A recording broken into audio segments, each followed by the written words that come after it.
Alright everyone, welcome back into another PGA DFS video, or should I say fantasy golf video. That's right, we got the Olympics fantasy golf picks here for you in 2021, even though it's the 2020 Olympics. I'm pretty excited for this one, just for the main reason that, you know, the past few tournaments, I guess besides the Open Championship, but, you know, these tournaments in which we already have the data for, we kind of know what to expect.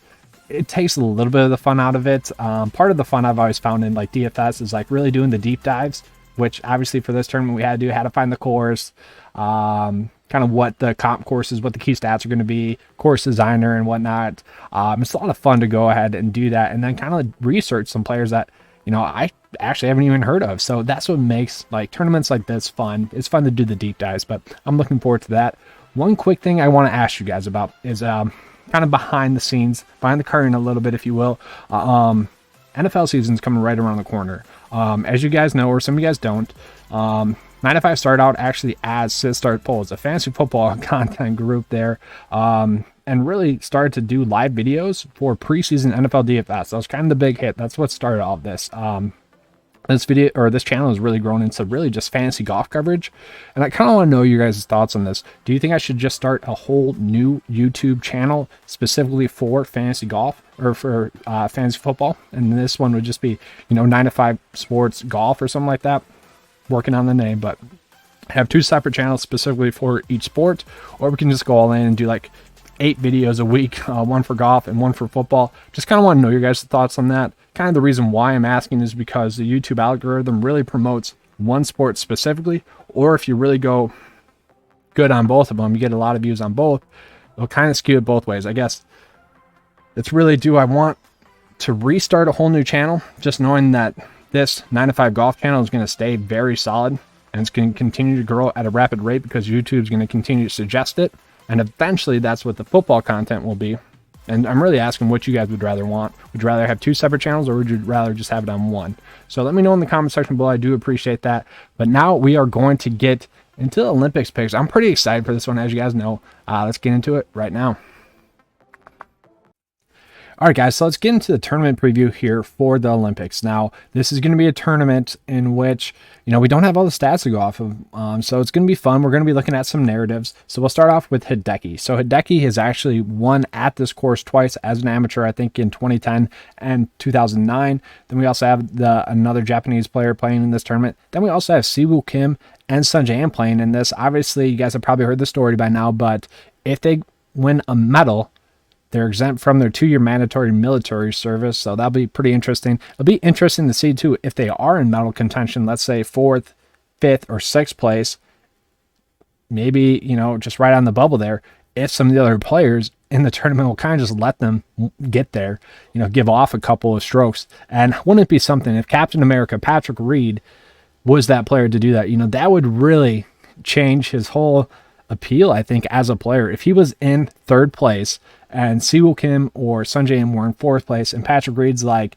I'm going to give up a couple of strokes here, I'm fine with that. I could totally see that happen. I know you guys could too, but also we get to see that same exact scenario playing out and Patrick Reed says, I'm going to get my medal. So it's one of those funny situations there. And then we're looking at a no-cut event, and in a no-cut event, we know exactly what to do. You play Xander, you play JT, and then you go with the studs and duds approach and figure it out from there. So, you know, kind of going back to that approach, we'll be doing that. But also, we're looking at ownership matters this week, baby. That's always a fun thing to do, diving down to ownership a little bit, seeing how that will change the slate. Obviously, on a full tournament field event, you're really just worried about nailing the best players. You don't really care about ownership too much. Now, obviously, if you're max center and GPPs, then you'll start to, you know, factor in ownership a little bit. But as a whole, you're just worried about making the best builds that you can possible. Well, this week, ownership is a direct narrative of what's going to help you guys out this week. So we'll be looking at ownership this week as well. So that gets me kind of excited, but looking over like comp course and figuring out what key stats to look at. So just diving down into everything that we read about this course, it's going to play as a par 71. They're going to be playing a little bit further back, 7,600 yards. That's a pretty long course there for a par 71. One unique thing about this tournament is that Tom Fazio redesigned it in 2014. So maybe that Hideki course history that we kind of have is not going to matter at all. You know, that's an interesting thing as a whole to look at for me. But we're also going to be kind of factoring in the fact that Tom Fazio himself said, you know, I redesigned this, kind of changed the fairways, trying to kind of change the greens, but as a whole, it mostly plays like a down and Ross course. That is just mind blowing to me. It's kind of just a whole nature of the beast this week. We were at Bent Greens and Zazoya fairways, so that's kind of fun. And then 4 comp courses. From there, I was able to decide what I want for comp courses. So we're going to look at the 2020 Zozo Championship, which was a tournament that was played in Japan. I think that's probably going to be the best tournament for us. One, it's a no-cut event, similar course as well. And then H2, I'm actually going to look at the CJ Cup in 2021. I think Shadow Creek actually aligns pretty well comp course-wise, but the best one was for the Shriners. So that's going to be H3. And then I did want to look at kind of the last time we saw all the big names playing in a tournament together. So we're going to be looking at the Open Championship for our H4. So 1 through 4 for the H's is going to be our comp course history that we're going to be looking at. So that's really all I have for the tournament preview. Let's get into the picks for this week. All right, guys. So before we get into the top 4 picks in each price point range, I wanted to show you guys a new tool at 9 to 5 Sports. It's actually going to be the 9 to 5 Specialist page. I'm really excited for this tool. It's a fun tool as a whole. So you can really just find out if you should be on a player more. If you're kind of wondering, you want to find something out specifically about that tournament. I know part of the narrative last week, people were wondering about like water hazards in play and whatnot. You could sort by that. Obviously, there's not going to be a lot of tournaments in which there's a lot of water hazards as a whole, but you guys could sort by that. Water hazards in play, you could do that as well. A lot of the players, we just don't see that many tournaments that have that. So you could sort by that. That's a fun little feature for you guys. But just as a whole, you could sort by weather. You could sort by greens, bank greens and whatnot. You could sort it by course designer. So let's say, we got a Tom Fazio course design. Let's just pull that up. So Tom Fazio, we're going to pull him up. And I only like to look at the last 3 months of data. I don't know about you guys, but I would like to think that I'm growing as a person, pretty much every 3 months or so. So especially my golf game changes about every 3 months as well. I would expect that players on tour are going to change a little bit as well. So I like to look at that. But as you can see, we're only pulling in 4 rounds for everyone that's played on a Tom Fazio course at this tournament. So then we could open it up a little bit. Heck, we'll go back 2 years. You can see Johnny V, actually the best on Tom Fazio course designs in this field. Then Tommy Fleetwood, Sun Jam, CT Pan. That's fun to look at, but maybe we want to look at Tom Fazio and Donald Ross courses because, well, we had Tom Fazio saying that, it does play out that way. So we can pull up Xander, JT then, see that they play well at those tournaments, Sun Jam as well, and then Johnny V still popping up there as well. So kind of just a fun tool that you guys can use to kind of see whatever you want to see, really. So that opportunity is there for you guys to use that tool. But now let's get into the picks. All right, so we're going to be getting into the top 4 picks in the high tier price point range, and then we get a little bit different. There's really only 4 other players that were not in the high tier price point range that I like decently, and then there's like 3 value plays that I want to highlight. So I kind of did a little bit differently than I typically do.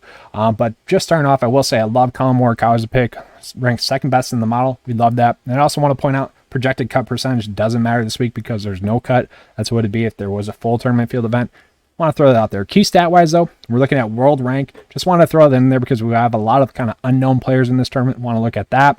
Strokes gained tee to green. This is a tournament that is going to play out a little bit longer, so I want to look at strokes gained tee to green and total driving, ball striking a little bit as well. Then actually I'm going to look at some stat fit. This is including all the 9 to 5 stats that I think are the most predictive and have been proven to be the most predictive. Throwing that all together into one kind of key stat. That's what we're looking at this week as well. And then effective scoring, one of the 9 to 5 stats that has been pretty predictable. We're looking at that as well as a key stat. But get into the top 4 picks in this price point range. We don't need that. We're going to go into the player profile now. Don't need Abraham Answer pulled up. We are going to look at the X-Man, Xander Schauffele. So when it comes to no-cut events, you really just, you want to go Xander and you want to go JT. It's pretty much just a known factor at this point. But yeah, Xander has been really good in no-cut events. Ranks out best in the field, actually. But also, 2nd best Stafford in the field. Look at it. Top 20 or better in all the key stats that we're looking at this week. Number 1 player in the model. Love that. Projected to get 103 points in a no-cut event. So we don't really have to worry about a potential cut sweat or a couple of bad shots getting to him. We don't have to worry about that. We're good with that. We just look at his tournaments over the last 3 months. We can see he has an average finish in his made cuts. That's the key, of 9th. He's been getting 1.6 strokes total on the field. We like to see that as well. But overall, just looking at his comp course history starts, a 10th at that Zozo Championship in 2020, 2nd at the CJ Cup recently, last year, and then played fine at the Open Championship. So I like to see that. Xander Schauffele, It seems like a quality pick this week. I'm good with paying up for him. But, you might have to decide between paying up for JT or Xander, and I can't tell you exactly which one is going to be correct. It's kind of going to be one of those things in retrospect. But I will say JT's not as good of a staff fit, and that's mostly due to it's kind of been poor in ball striking and total driving. Other than that, though, really popping top 10 and some stat fit, that 9 to 5 stat that I'm talking about, effective scoring top 10, that we'd love to see that. And top 5 in strokes gained to the green. All good stuff there from him. Comp course wise, perfectly fine with that. Good starts for comp course wise. Top 15, top 17 place finish. Good stuff there with JT. Kind of just a no-brainer. If you can afford to pay up for him, I think that you should do that. And then just kind of go into the narrative. A lot of people will be on Hideki, I think, this week. Probably end up being chalk for good reasons.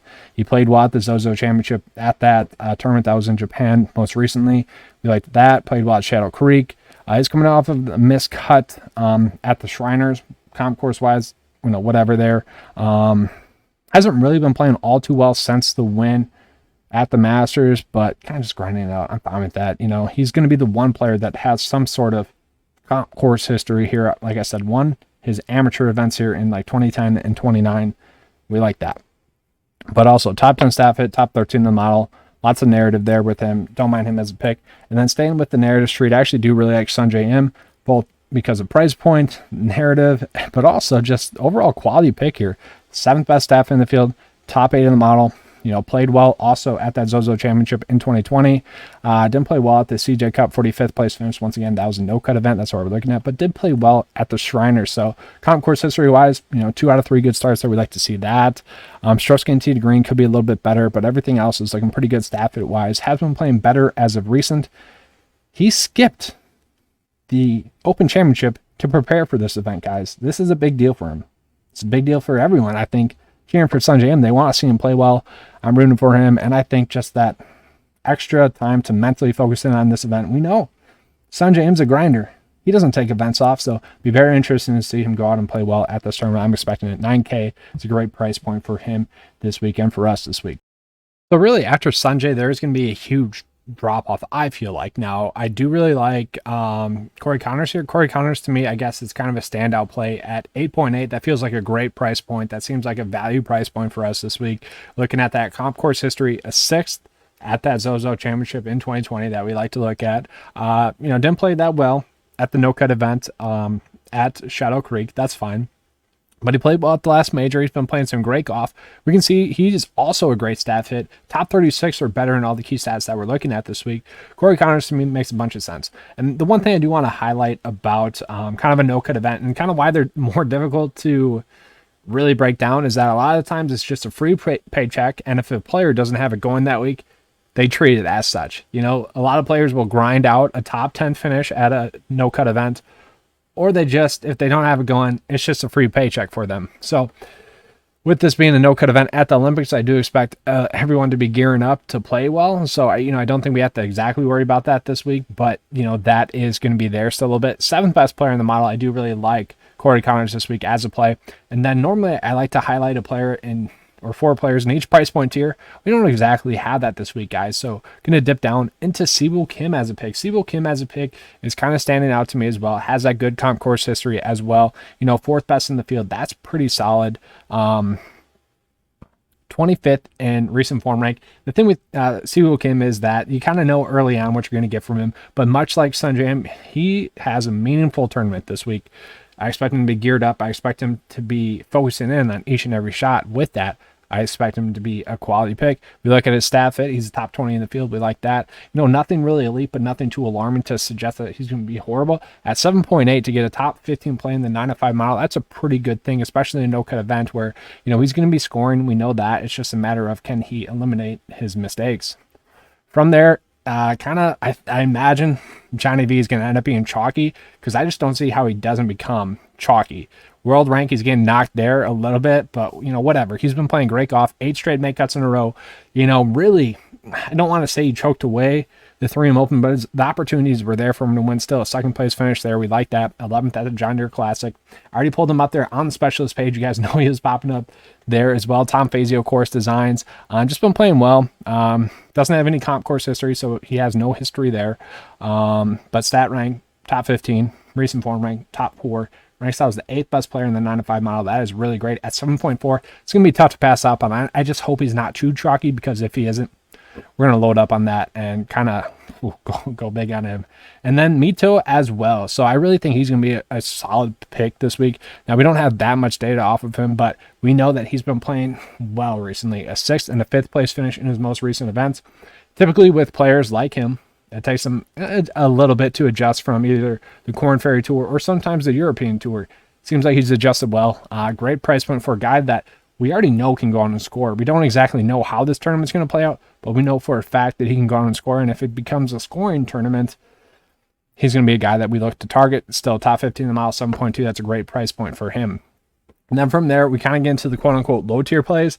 These are just going to be the other plays that I'm on this week because, well, it's a no-cut event, guys, and it's the Olympics. So, you know, the quality of field is great, but it's also not. So, you know, Henrik Norlander is really the only decent value play I could come up with this week.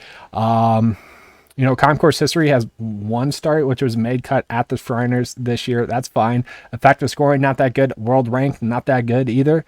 But we look at the other stats. Total driving, ball striking, that's pretty good. Top 26 there. Some stat fit. 25, top 25 there. 5 straight makeups in a row. And he's been playing well, guys. 5th, 28th. We like that from his recent results.